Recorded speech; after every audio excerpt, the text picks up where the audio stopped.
ಬೈಕ್ಗೆ bus ಡಿಕ್ಕಿ ಹೊಡೆದು ಸವಾರ ಸಾವನ್ನಪ್ಪಿದ ಕಾರಣಕ್ಕೆ ಬಸ್ಗೆ ಬೆಂಕಿ ಹಚ್ಚಿ ಭಾರೀ ಗಲಾಟೆ ಮಾಡಿದ ಘಟನೆ ಕೋಲಾರದಲ್ಲಿ ನಡೆದಿದೆ. ಉದ್ರಿಕ್ತ ಜನರನ್ನು ಚದುರಿಸಲು ಪೊಲೀಸರು ಅಶ್ರುವಾಯು ಸಿಡಿಸಿ ಗಾಳಿಯಲ್ಲಿ ಗುಂಡು ಹಾರಿಸಿದ್ದಾರೆ.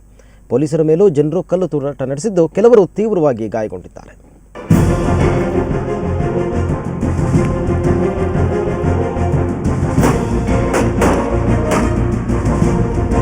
ದ್ವಿಚಕ್ರ ವಾಹನಕ್ಕೆ ಡಿಕ್ಕಿ ಹೊಡೆದ ಕಾರಣಕ್ಕೆ ಬಸ್ಗೆ ಬೆಂಕಿ ಹಚ್ಚಿದ ಘಟನೆ ಕೋಲಾರದಲ್ಲಿ ನಡೆದಿದೆ. ನಗರದ ಹೊಸ ಬಸ್ ನಿಲ್ದಾಣದ ಬಳಿ ಬಸ್ ದ್ವಿಚಕ್ರ ವಾಹನಕ್ಕೆ ಡಿಕ್ಕಿ ಹೊಡೆದಾಗ ಸವಾರ ಅಜೀಂ ಸ್ಥಳದಲ್ಲೇ ಸಾವನ್ನಪ್ಪಿದ್ದಾನೆ. ಘಟನೆಯಲ್ಲಿ ಮತ್ತೋರ್ವ ತೀವ್ರ ಗಾಯಗೊಂಡಿದ್ದಾನೆ.